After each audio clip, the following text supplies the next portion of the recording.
सर्वप्रथम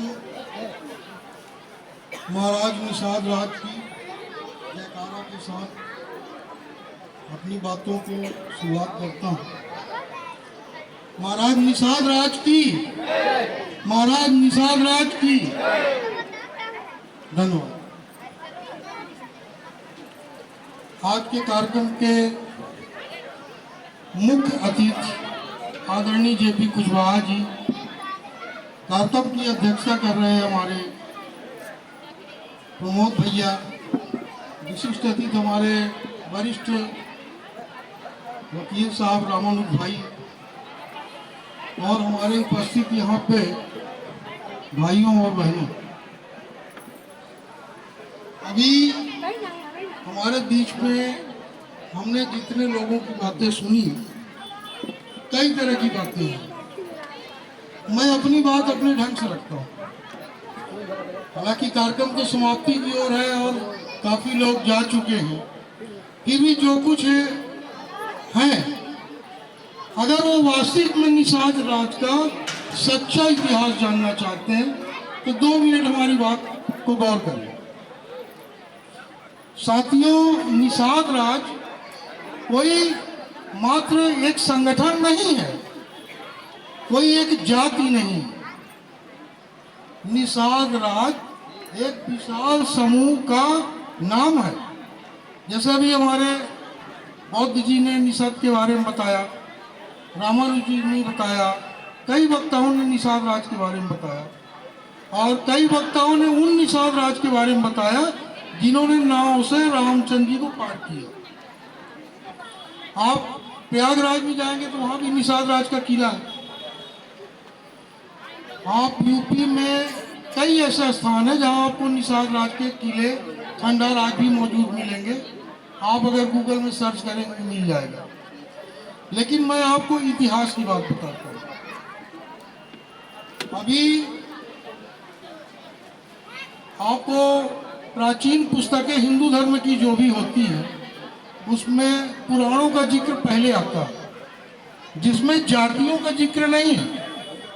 किसी भी पुराण में आप देखेंगे तो उसमें, जैसे मैं साहू हूँ, जेपी भाई कुशवाहा है, आप सोंदिया लिखते हैं, कोई रजक लिखता है, कोई ब्राह्मण लिखता है, कुछ भी लिखता है, ऐसी जातियों का विवरण किसी पुराण में नहीं। उसमें है क्या? और निषाद राज के संबंध में जो घटनाएं हैं वो उसके बारे में मैं आपको बता रहा हूँ। पद्म पुराण के अनुसार, जो उत्तर प्रदेश के गोरखपुर से छपी है, उसमें निषाद के बारे में ये बताया गया कि जब से राजा शब्द की शुरुआत हुई, यानी राजन शब्द की जो शुरुआत हुई वो राजा बेन से हुई। और राजा बेन इस धरती का राजा शब्द लिखने वाला पहला राजा। अब चूंकि राजा था, उसके राज्य में कई प्रकार की प्राचीन परंपराएं थी। आप भी जानते हैं, ऋषि मुनि पहले राजा नहीं बनते थे। जैसे आज हमारे राजा यहाँ के अतिथि बनते हैं, ऋषि मुनि राज्य नहीं किया करते थे।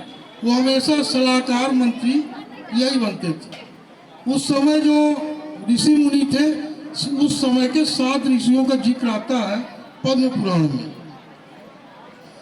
लेकिन उसी पद्म पुराण में एक धर्म का जिक्र भी आता है, जैन धर्म का।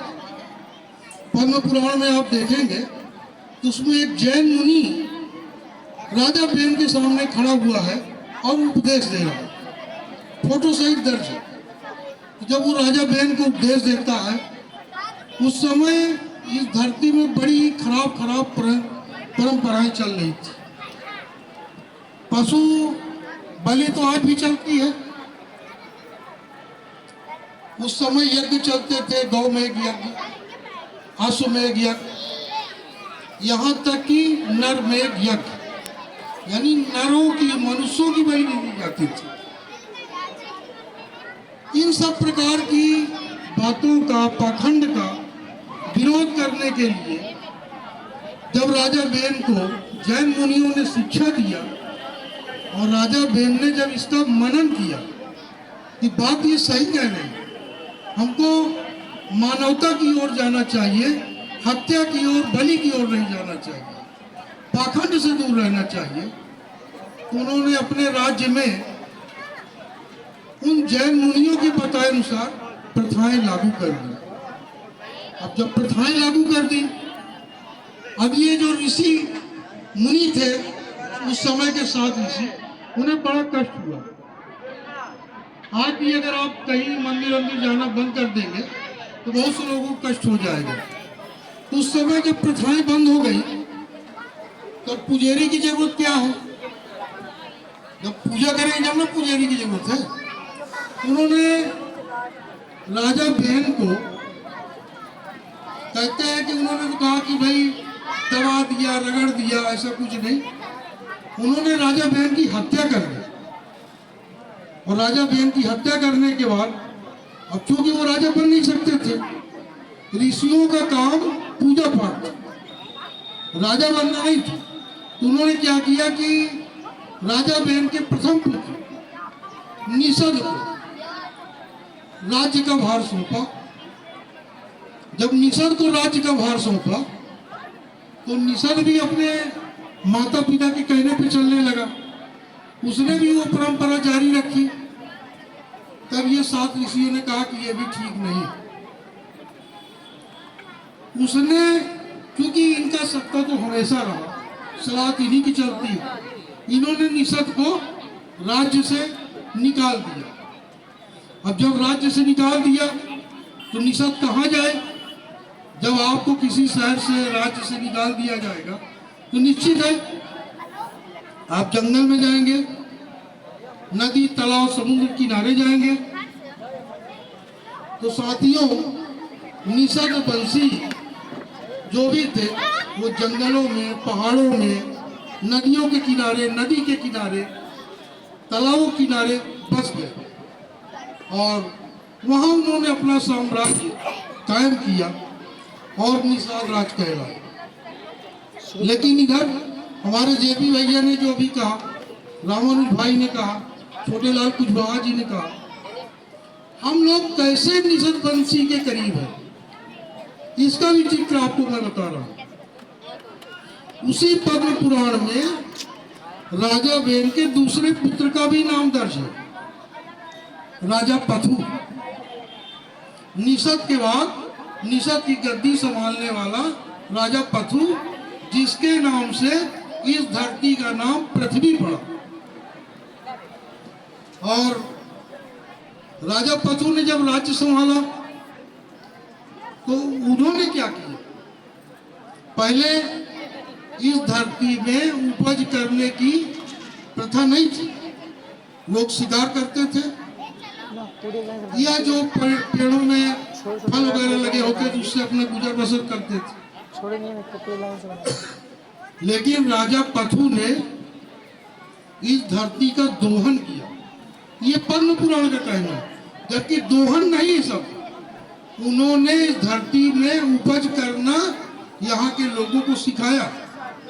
और अगर आज उपज करने वालों की बात आ जाए तो आज सब्जी कौन उगाता है, गल्ला कौन उगाता है? तो कहीं न कहीं अगर निषद जंगल पहाड़ के राजा थे तो इस शहर के राजा, इस राज्य के राजा हमारे जेपी कुशवाहा जी, पटेल जी, ऐसे बहुत सारे लोग जो यहाँ के भी राजा थे। साथियों, अभी सुना कि ये घाट मिला, सुन के बड़ी खुशी हुई, लेकिन मुझे एक कहानी भी याद आई। रात में डाकू डाका डालता था, पूरा सब कुछ लूट लेता था और दिन में उन्हीं लूटे पीटे आदमियों को थोड़ा बहुत सहायता दे देता था। लोग खुश हो जाते थे, उसकी जयकारा बोलते थे और ये भूल जाते थे कि रात को हमको लूटा कौन। तो लूटने वाला आपको क्या देगा? आप इस घाट के मालिक तो स्वयं हो, इस धरती के मालिक आप स्वयं हो। हाँ, आपको इकट्ठा होने की जरूरत है, आपको अपने समाज को इकट्ठा करने की जरूरत है। आज आपका समाज केवट, मंगला, माझी, मैं देखता हूँ कि सोंधिया भर नहीं, आपका समाज विशाल समाज है। ये आदिवासी समाज भी आपका एक हिस्सा है। बहुत सारे समाज आपके हैं और मैं इस संगठन को बहुत बहुत धन्यवाद देता हूँ कि उन्होंने हमेशा कार्यक्रम करके अपनी थोड़ी थोड़ी ताकत दिखाई और इस ताकत का और इस एकता का नतीजा है कि आज उन्हें घाट देना पड़ा। और मैं इस संगठन को कहना चाहूँगा कि वह अपनी ताकत इसी तरह अन्य समाज के साथ जोड़कर उनके साथ जुड़कर अपनी ताकत इतनी विशाल बनाए कि उनको घाट नहीं राज्य भी देना पड़े और यहाँ का राजा भी स्वीकार करना पड़े। साथियों, ये सिर्फ समाज सोविया नहीं है, इसमें सिर्फ दो समाज है। एक ऋषि की समाज जो आज राज्य कर रही है और एक वो समाज है जो आज जंगल पहाड़ों में रह रही है और यहाँ भी नहीं रह रही है। तो आप सबको एक होना है उस ऋषि समाज के खिलाफ जो आपका हक अधिकार लूट रहे हैं और आपको अलग अलग जातियों के नाम से बांट के रखा है। आप जातियों में नहीं, समाज में रहिए। बहुत सारी चीजें आपको एकता से मिल सकती हैं, अलग अलग रह के नहीं मिल सकती। अगर साहू सोचे, सोंदिया सोचे, कुशवाहा सोचे, पटेल सोचे कि एक ही साथ हम लोकसभा जीत जाएंगे और विधायक सांसद बन जाएंगे, नहीं बन सकते। किसी को नीचे बैठना पड़ेगा और अपने बीच से लोगों को आगे करना पड़ेगा। जैसे हमारे वरिष्ठ वकील साहब ने कहा कि अगर हमारे समाज का कोई अतिथि होता तो हमारे साथ में बैठा होता, 5 मिनट में आश्वासन देके चला न जाता। तो साथियों, आप अपने बीच का विधायक, सांसद, पार्षद बनाइए और अपने लोगों को जिताइए, उनको मजबूत करिए। क्योंकि अगर आप ये सोचेंगे अपने सामने वाले को देख के कि बहुत छोटा है, ये क्या करेगा, ऐसा कुछ नहीं। आपने देखा होगा कपास का एक रेशा थोड़ी सी हवा आने पर उड़ जाता है, लेकिन वही रेशा जब इकट्ठा हो जाता है और एक रस्से का रूप ले लेता है तो बड़े से बड़े विशाल हाथी को बांध देता है और हाथी की औकात नहीं रहती कि वो एक कदम आगे चल जाए।